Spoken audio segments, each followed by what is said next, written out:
Hunter. Go ahead, Greg.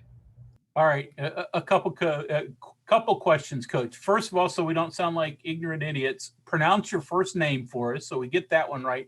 And then, secondly, and more importantly, what attracted you to West Virginia?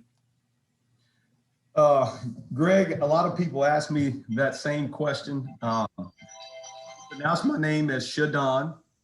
All right, it's a capital D. It's not hyphenated. So you guys, it's ShaDon. Okay. And to answer your second question, the thing that attracted me to West Virginia obviously was the head football coach. The relationship that I have with him, knowing Coach Brown for over 20 years now.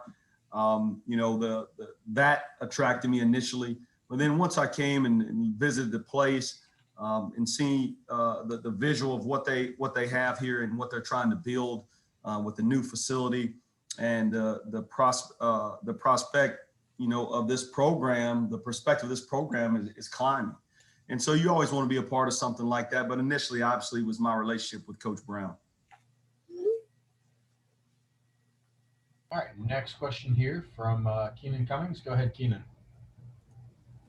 Hey, ShaDon. Was curious on the recruiting side, what areas you're going to be targeting, what areas you're going to handle, and then secondly, how much have you gotten to know your personnel yet, and what do you think about what you got there in the safety room? How you doing, Keenan? Good to meet you. I know we follow each other on social media. I will be recruiting a little small piece of West Virginia going up toward the DMV. So I'll recruit in the DMV area, as well as I'll recruit North Florida, and then I'll get into South Georgia. That'll be my areas. And then we will spot recruit Kentucky, which is a state that, has a few players that we'll have some connections to that are good players. And so we'll spot that area. And then in talking about our personnel, obviously there's some good players still here on the roster from last year with having a number 4 ranked defense in the country and the number 1 overall pass defense in the country. There's still some good pieces here. I think, the evaluation of the talent, I think the talent level's high.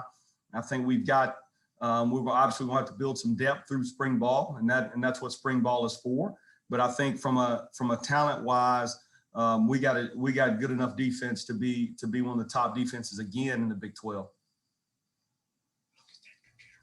Your next question comes from Cody Nesper. Go ahead, Cody. Hi, ShaDon. Good to meet you. I just wanted to ask, we know that you and Neal are from the same hometown, but you went to different schools. Just what's your history with Neal? I mean, how early did you guys first meet, and how have you kept in touch, as you've both become coaches? Yeah, Cody, we have known each other since, I think 1994 is when his dad took over as the principal at Boyle County High School, which was a rival high school of mine. I played at Danville High School. It's a huge crosstown rival. But we played all 3 sports, basketball, football, and baseball. And we competed against each other in tournaments and things of that nature. And I'm sure we wasn't as friendly back then as we are now. But so I got to know him through that. And in a small town, most of the good athletes kind of know each other from playing on all-star teams and that sort of thing.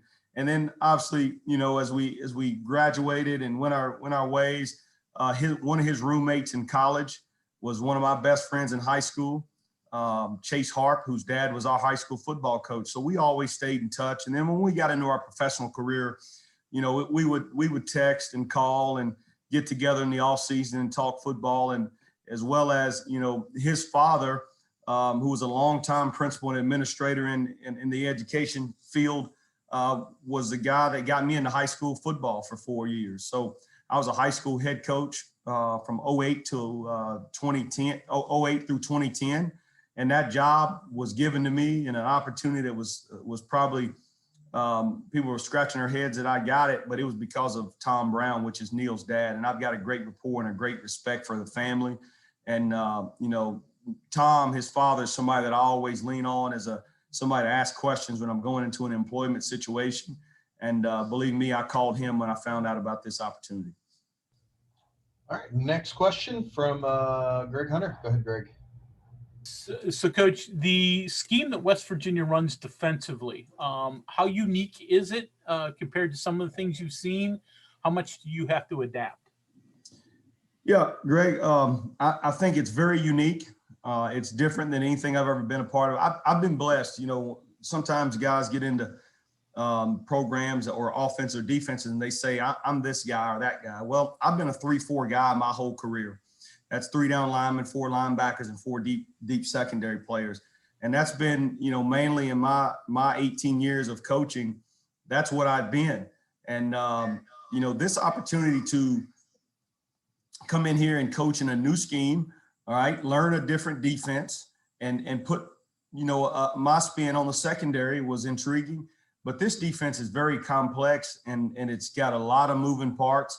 I think it's very conducive to kids to play in because it allows them to be free and run around and make plays as opposed to a system that's more what I call a stagnant defense. So I'm learning as we go. Just I tell the freshman guys, I'm just like you guys. I'm learning some of the terminology as we go, and obviously we're tweaking some things that I'm more comfortable with. But I'm learning because it was really good last year, and I live by the philosophy, and I always will. If it's not broke, don't try to fix it. So last year defensively was really good, and so there doesn't need to be a wholesale change in what we're doing here. All right, next question, Kevin Kinder. Go ahead, Kevin. Hi, Coach. Good to meet you. Hi, Kevin. Wanted a little bit about how you get to know your players to evaluate them and going into spring. Are you a film guy? Are you a blank slate guy? Do you want to see what they do on the field? What all goes into that process for you?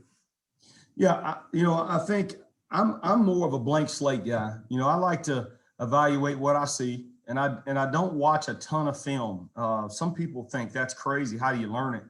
Well, I try to watch it from a schematic standpoint and not necessarily who they are out there playing, but okay, how does that fit together and what we're doing defensively? But I give all the players a clean slate because I want them to feel like it's a fresh start as well. You know, they had a former position coach. Now they get a new coach. I don't want guys to feel like, well, I don't have a chance if I wasn't a starter last year or I was a starter last year. I get a chance to coast. I want it to be to where the guys have to compete. And I love to see guys that are kind of in that underdog role, raise their level of play and get a chance to make plays. Obviously, we need them all. We need all of them on the defensive side. But I just truly feel like it helps the kid to have a clean slate, and anything that they did in the past is in the past, and now we can move forward.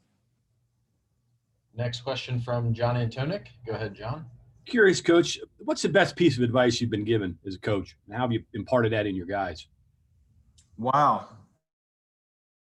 I think the best piece of advice I've ever gotten from a coach was my first year of coaching, and it's a little bit cliche. It's a little bit Lou Holtz-ish. It was the players don't care how much you know until they know how much you care. Mm. And the second one that I got, and I know you asked for one, but I'm gonna give you two. Well, all right. And the second one I've gotten that I try to live with is take what you do very seriously, but don't take yourself too seriously. So those are the two things that I try to live by as a coach. And I think it helps me because number one, it's all about the players, treating them like they're your sons and trying to develop them not only as a player, but as a person. And then number two, don't think as a coach or a player, it's all about you. It's about the team. It's about what's best for the group as opposed to what's best for you. And so I think those things are important, and I try to live by those, and I share those same with my players. Next question from Ryan Pritt. Go ahead, Ryan. Actually, he took his hand down, so we're going to go to Mike Kazaza. Go ahead, Mike. Hey, ShaDon, good to meet you. Hey, Mike, how you doing? I'm doing great. Thank you for asking. I have two for you, if you don't mind. Okay. One is just kind of a philosophical thing, I guess, a little bit, but it wasn't long ago where being a defensive coordinator, and maybe in particular a cornerback coach or a secondary coach, taking one of those jobs was high risk living because of the types of offenses and quarterbacks and receivers. Your predecessor did very well, obviously, and I think Neal believes that programs are investing in defense and getting better and better at that. From the outside, has there been like a perception shift among coaches that it's more inviting than intimidating now to do what you're doing? Well, I'll tell you this. Every Saturday, it's a little frightening, just to be honest with you. The things that people are doing offensively and the rules that are geared toward the offense, being successful. But I think it runs in cycles. I think everything in our world runs in cycles. And right now we're hit a cycle where defensive coaches are getting a little bit more of a look, so to speak, in terms of their professional careers and the opportunity to move up. But I also think defenses are fashionable. So if you're tied to a scheme that is doing really well currently, other head coaches want a piece of that scheme in their programs. So if you're in the right scheme, I think it can be a rewarding thing. But I think, like I said, amongst the college football world and the coaches, I think defensive football really hadn't changed a whole lot. I think what has changed is how offensive coaches and head coaches run their programs in a sense that I think people are now have decided, instead of running 100 plays a game on offense, let's run 65 to 70 plays a game, and let's allow our defense not to play 90 to 100 snaps, which also helps defensive football teams. So I think there's a little bit less emphasis on the amount of points or amount of plays you're running, but the quality of the plays you're running. Take a few more here. First from Greg Hunter. ShaDon, back to your high school days against Neal. What position did you play? Did you guys ever actually go head to head, and ultimately who came out on top? Well, I played linebacker, okay, and Coach Brown played wide receiver, and Coach Brown was the biggest crap talker that I ever played against. All right, because he's a jar a little bit. But there was one instance that we really collided, and we talked about this last week, I think. But we're playing in a playoff game in 1996, I think it was, in a playoff game, and I was playing running back, and I go in to score, and I get tackled below the waist, and I dive and reach the ball out over the goal line, and they say that I fumbled. I basically set the ball on the ground over the goal line. So Coach Neal Brown, the player at the time, comes up and smacks the ball out of my hand as I'm on the ground, picks it up. They rule it a fumble, and he gets the ball, and his team goes crazy, stops us from scoring in a big momentum shift. But he always says he was playing through the whistle, and I said he was trying to manipulate the rules. We'll go ahead and take one here from Chris Anderson. Go ahead, Chris. Hey, Coach. Nice to meet you. How are you? Hi, Chris. Doing well. Back on the recruiting side of things, a lot of coaches, maybe they went to high school or coached in an area, and they go back and they recruit there, no matter what school they're coaching at.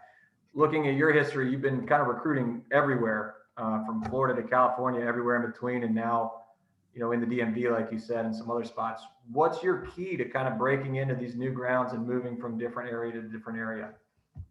Well, you're right. I've been all over the country. I've recruited in California. I've recruited Texas. I've recruited Arizona. Georgia, Florida. You name it, I've been there. The number one thing is this: I'm a people person, and I believe in relationships. And I was a high school football coach. And so I know what those coaches are looking for when a coach communicates with them or comes into their building. They're wanting a genuine guy. And so I feel like if you can build relationships with people, then it doesn't matter. You can put me in Alaska and I can recruit Alaska because I'm gonna build relationships. And I try not to, no matter what logo I have on, I approach it that way. Some coaches feel like, if I have a certain logo on my left side of my shirt, then I can recruit a certain type of kid. And so what I do is I just go into every recruiting situation. First, I'm going to build a relationship. I'm going to get to know the key players in the game.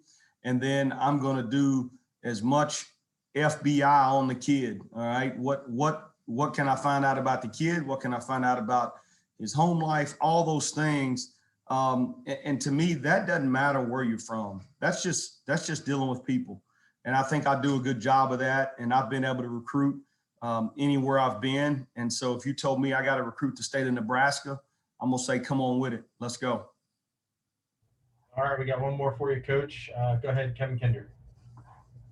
Coach, a little bit on the personal side, moving, I know is always stressful. Looks like family, you got to get through all of that. You're doing that, kind of right up against spring ball with all the, things we're talking about, adjustments there, but also doing it in a pandemic. How difficult has it been? The most difficult move you've had? What kind of help have you had doing that? Well, the most difficult thing in touching on the pandemic was, I didn't want to move my children who's, I got a 15, 11, and they're in the 9th grade and 4th grade. If there was not a pandemic, I probably would have moved them immediately. But because of the pandemic, I felt like the move would have been more overwhelming for them with the COVID protocols and things of that nature. So yes, it has been difficult. Trying to find a house in Morgantown is difficult. Because they go so fast. So if you have a house you like, you better put an offer on it immediately, because if you turn around for 3 seconds, somebody else will buy it. So that's I've experienced that so far, but it's going good. I'm living in a hotel right now, and it's just me here right now and doing ball. My family's back home, and it's not a long drive. It's about 5.5. So I'll run back home on the weekends if I have a chance to watch my kids play sports, and then come back. But it's been okay. We've done this before. It's kind of the life of a college football coach, and we're just excited to get to meet more people here in Morgantown and just get a feel for the area. But so far, it's been really good and really welcoming, and just excited to get my entire family here. Okay, thank you, ShaDon. We're gonna go ahead and flip over to AJ now. You guys. Oh.